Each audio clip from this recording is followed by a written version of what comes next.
یہ ہم نے حضرت معاذ کی حدیث میں پڑھا ہے، وَضَرْبَتِ السَّلَامُ مِنْ الْجِهَادُ فِي سَبِيلِ اللَّهِ۔ اسلام ایک درخت کے مانند ہم نے دیکھا، وہاں حضور نے مثال دی، اس کی جڑ ہے وہ تو ہے شہادت اللہ الہ الا اللہ وان محمد رسول اللہ، ایک تنا ہے اقام الصلاۃ و ایتاء الزکات وضربۃ السلام منہ، اور آپ کو معلوم ہے کہ اصل جو درخت سے مطلوب ہوتا ہے وہ تو اوپر ہوتا ہے۔ ٹھیک ہے، بعض درختوں کی لکڑیاں بھی کام میں آ جاتی ہیں، جلا کے بھی لیتے ہیں یا وہ اس سے فرنیچر بن جاتا ہے، لیکن اصل جو ہے پودا لگایا ہے تو پھول کے لیے، پودا لگا درخت لگایا تو آم کے لیے، وہ کہاں ہوتا ہے؟ وہ تو جڑ میں تو نہیں لگتا، وہ تنے پر نہیں لگتے، وہ تو اوپر۔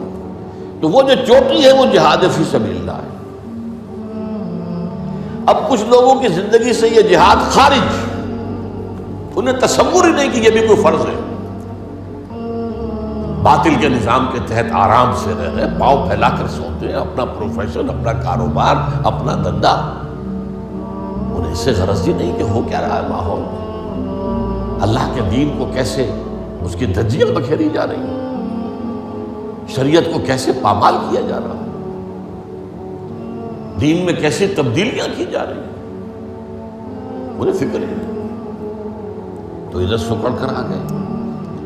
اور کچھ لوگ ہوئے جو معاملات کو بھی چھوڑ بیٹھے، کاروبار میں تو سود کیا کرے، لینا ہی ہے، دینا ہی ہے،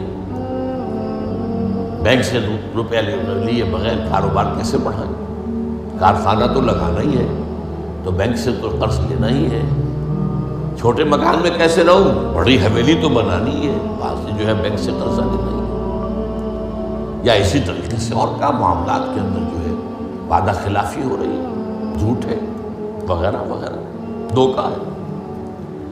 اب وہ دین سکڑا، ایک حصہ اقامت دین کی جد و جہد خارج از بحث، معاملات اس کے اندر بھی کمی، تو اب سارا جو گاڑھا پن ہے وہ عبادات میں آ گیا۔ میں نے مثال دی تھی آپ کو کہ ایک تشلا ہوتا ہے نا، اس میں پانی بھرا ہوا ہے، 1 انچ اونچا ہے، 2 انچ اونچا ہے، اسی کو آپ کسی جار میں ڈال دیجئے وہ 1 فٹ اونچا ہو جائے۔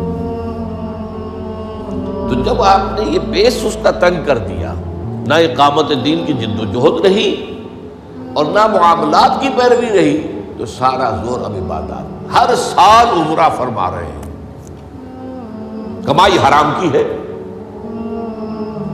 کچھ لوگ ہیں بڑے فخر سے کہتے ہیں ہر سال حج کو جاتا ہوں، اور میرا مصلی مقرر ہے پہلی صف کے اندر، وہاں شرطوں کو رشوت دیتے ہیں اور وہ ان کے مصلی محفوظ رکھتے ہیں،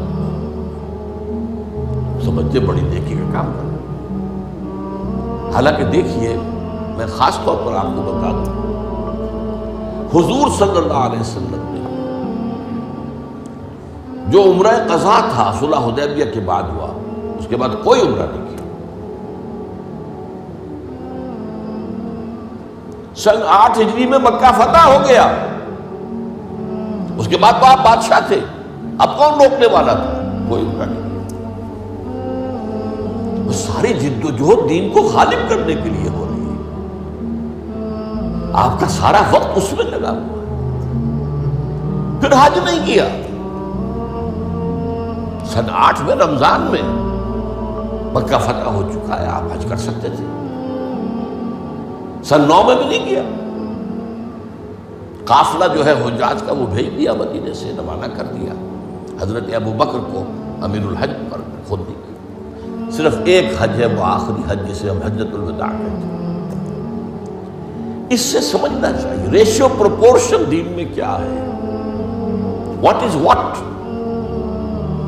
کس چیز کی کیا قدر و قیمت ہے، کون سی چیز کتنے درجے میں مطلوب ہے۔ یہ جب جو ہے جیسا کہ میں نے کہا یہ دین کا تصور سکڑے گا تو عبادات، اور یہ عبادات خلوص کے ساتھ ہو رہی ہوں گی، اور ان عبادات کے اندر تشدد بھی ہوگا اپنے اوپر، اور مبالغہ ہوگا، بڑھاتے چلے جائیں گے، اور یہاں تک کہ اس میں بدعات ایجاد ہو جائیں گی۔ اب خاص طور پر شب برات، قدمی شب، بہت جو ہے عبادت کر، باقی تو جو کچھ ہوتا ہے اس کو تو چھوڑ دیجیے، آتش بازی ہوتی ہے یا کچھ اور جو ہنگامہ ہوتا ہے، جو جشن، یہ تو کچھ سرے سے دین سے کوئی سروکار ہے ہی نہیں۔ لیکن خاص طور پر اس رات کو مقرر کر لیا، حالانکہ کوئی قوی احادیث موجود نہیں ہے۔ اسی طریقے سے معراج کی شب، وہ ساری چیزیں کیوں ہو رہی ہیں؟ اس لیے کہ عبادات کا جو معاملہ ہے پوری توجہ ان پر مرتکز ہو گئی۔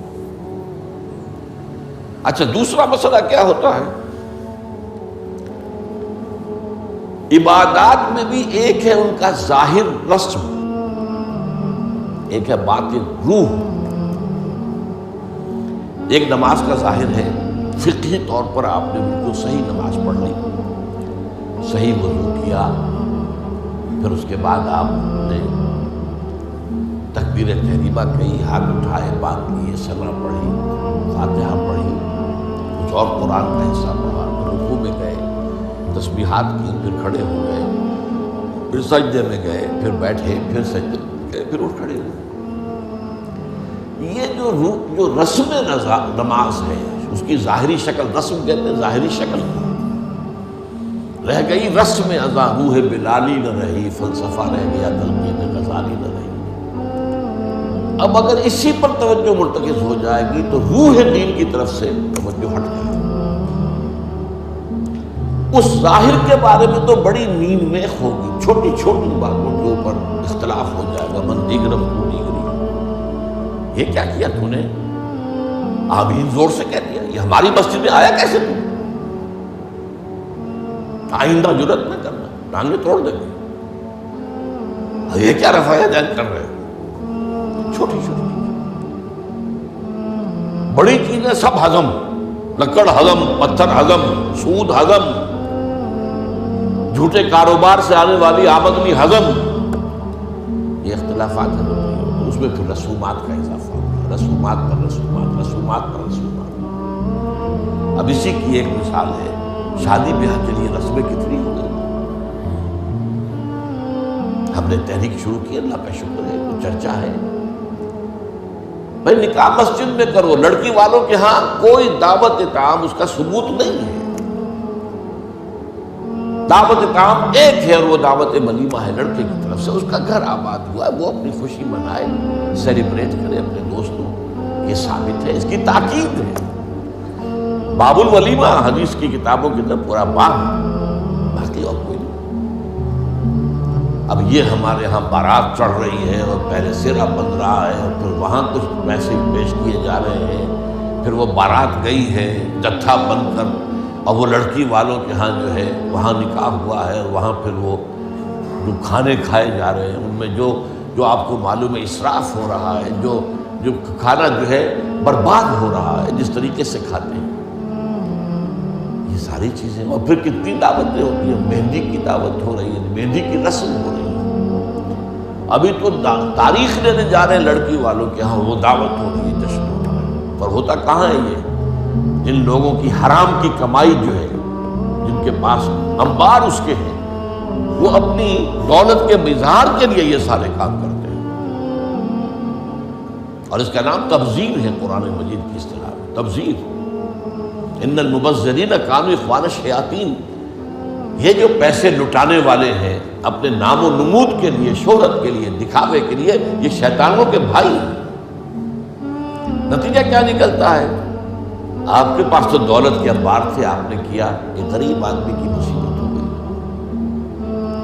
وہ کیا کرے؟ میری بیٹی کیا کہے گی؟ میری شادی پر میرا باپ یہ بھی نہیں کر سکتا۔ وہ کھاتے پورے کرتے ہیں جس طرح میں ہو، کچھ بھی، کہیں حرام سے کمائیں، کہیں چوری کریں، کہیں ڈاکہ ڈالیں، کہیں رشوتیں لیں، جس کے ہاں چند بیٹیاں ہو جائیں اس کی نیندیں حرام ہو جاتی ہیں۔ جبکہ اسلام کا اصول یہ ہے، شادی میں لڑکی والوں کا ایک پیسہ بھی خرچ نہیں ہونا چاہیے، مہر لڑکا دے گا، محفل نکاح میں چھوارے لائے یا کچھ اور لائے، ٹافیاں لائے، کوئی چاہے منہ میٹھا کرانے کے لیے لڑکا لائے گا، ولیمہ لڑکا کرے گا، لڑکی والوں کو تو خرچ ہی نہیں، نہ جہیز کا کوئی تصور اسلام ہے۔ لیکن ہمارے یہاں سارا معاملہ الٹا ہے۔ تو یہ ہے اصل میں جو اسباب ہوتے ہیں